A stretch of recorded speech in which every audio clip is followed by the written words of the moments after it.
Hi, it's me again with Corel Draw Tips and Tricks, and this is the 5th installment on this little series on how to make a flex joint box. So if you haven't watched the first 4, you might want to watch them in order. All we're going to do in this video is make the lid. And the lid, it's kind of hard to see in this picture.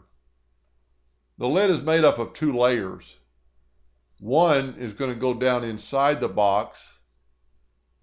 And this particular box has some dividers, and I think I'm going to start the series maybe tomorrow on how to make these inserts.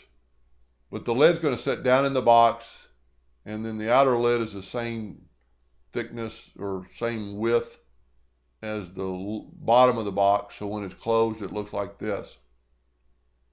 It's pretty cool. Pretty easy to make. So we've gone through all the steps to make the joints. This is the easiest part, is making the lid. And just a couple of things you need to consider when you're playing around. Always make a duplicate of this is my bottom. Well, it's fixing to be my top. But always you make a duplicate in case you mess something up, you don't have to redraw. So let's ungroup all of them. And let's just grab our box and get it out of the way. Now we'll go ahead and delete those. We're going to need them in just a second, but we're going to put this in the center of the page. So that is our lid, because it's the same dimension as our bottom. Now the other style bottom is like that.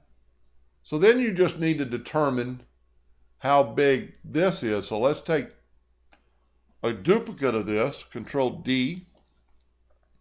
Let's move our original top out of the way. Let's go ahead and make a duplicate of this. And we're going to ungroup it for a second. We're going to take away that. And we're going to group these back together. So this is in the center of our page. Now we're going to put these in the center of the page. So that our inset of our box, the inset needs to be on the inside of these joints, because these joints represent the plywood going around. So we've got it in the center of the page.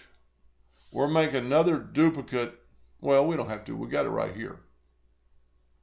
We're going to lower this down, press P on the keyboard. And I got it pretty close the first time.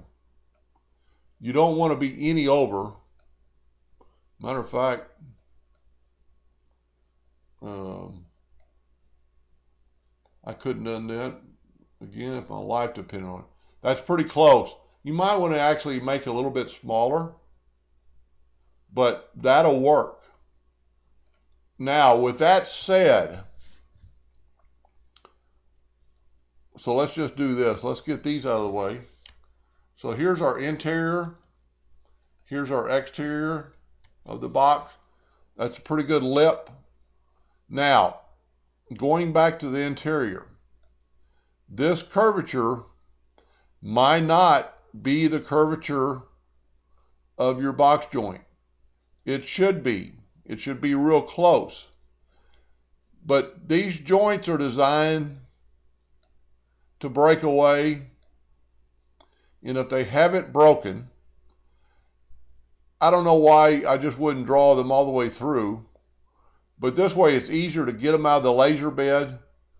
And when you're going to sand this, please everybody sand their boxes, because it makes it look, to me, a lot better, and that might be personal preference. But you've cut this out of a piece of plywood, carry it over to your laser, lay it down and sand it with an orbital sander. And that way it won't break, because this is where it's laying inside, and it would have all your other pieces on it too.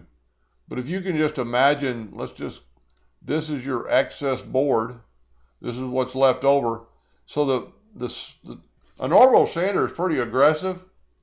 And if it catches one of these little joints and you don't have it setting in there, let's maybe turn it brown, more like the color of wood. But if you don't do that, it's going to break away. And that's why I kind of don't break or go all the way with these lines all the way through, so they won't break while you're handling them. Then when you put them down in your grooves, then after you've got them securely in there, pretty much only on the top, just lightly take your finger pressure and break these joints if they have not broken. That way you're going to get a more even, symmetrical deal. And this part of the process is pretty, and let's see, we might even be able to tell on this box. See, I've got a little bit less of a curvature than I do on this box lid. So that's what I had to do this morning when I was drawing this. Well, it's early in the morning now, so it was actually yesterday morning when I've been doing this. So what's so nice about it, plywood's relatively cheap. Cut this out. If it doesn't fit in your hole, make it fit. You know, and I can see right now, you know, our curvature has changed. You know, we're at 0.5, so maybe that's where the mistake is. We need to go to 0.5 all the way around. And that might be the key right there. Anyway, hope that helped a little bit, and thank you for watching.